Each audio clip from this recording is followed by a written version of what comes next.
So hello guys जय मां समले जे कसो welcome back to my mini blogs तो तुमने ना अच्छा से तुमने बोलते बात एटा मैं बसी जे पुडाला पिठा खाबार के देखि तो पारथबो पुडाला पिठा एटा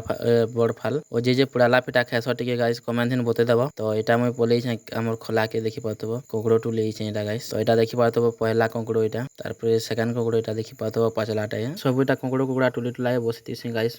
मजा गस्तले सब कोकड़ो बुटारो तो एटा देखि पारथबो मजा गो जेटा मुई तले बसछे ओइटा एते कोकड़ो टुली टुला छै एटा आधा केजी बगैर पका फुके बा एटा खेत के बाहरी गली गाइस घे बानी एटा देखि पातो मुई एकला चलते लियो छ ओइटा बुढ़ा पागरे बस्ता बस्ती नै जो तू सनीटा एटा मैं खेत के पहुंची गली न गाइस एटा बसी छ देखि पातो इ गस्तला में पूजा पाठ करसुन कुकुरा कुकुरी भेल देस ए गणपतिया गज गुछा काटुते से देखि पातो इन पे घे बान मोइटा गाइस ओइटा में पल्हार वे बोलछिना पहला बस्ता थी ना मैं एटा मैड मुंडा भर देस गाइस देखि पातो सीजन करे तल के नेमु यहाँ सेकंड बस्ता थी एटा भरी बसलो न आधा टेपे गेला न गाइस ओइन के एटा देखो गुटे बस्ता नेली न यहाँ देखि पातो गाइस एटा सब बस्ता थी ना मैं मैड मुंडा भर देलु यहाँ दे नेमु हन के यहाँ दे दोहारी दोहारी दोहारी आनु छन देखि पातो तल के उतरे दै छेला सब यहाँ दे बड़ा पाटा न चौथी चौथी ठू छनीटा गणपतिया दा मुई न बसी एटा बोतो तो सुनता तार पर गाइस एटा घे बना सरी गला पूरा देखि पातो इन दुई दुआ देसु घर के पले एसु गाइस।